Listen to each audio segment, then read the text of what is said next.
Hello, my name is Dr. Oleg Drut. I'm a clinical director of Diamond Braces. And in today's video, we're going to talk about poor fitting trays, some of the issues that our clients report. So when the tray is not properly fitting, you usually going to see a gap between the tray and the teeth surfaces. So when this happens, my suggestion is to use the bite stick that we're going to provide and bite and hold it for 5 seconds and release and repeat it for about 10-15 minutes. Usually it helps. If it doesn't help, you can always text us the photographs to the clinical number that we provide to our clinicians, and they're going to get back to you with the recommendations.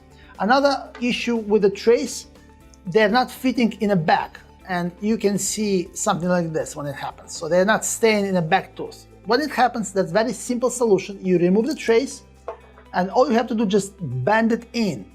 The trays are very flexible and they're not going to break. So what you have to do, you have to squeeze it and bend it in. And usually it fixes the problem. Okay, so, and again, the trays, even when you think they're not fitting properly, they're still working. Remember, they're programmed that way.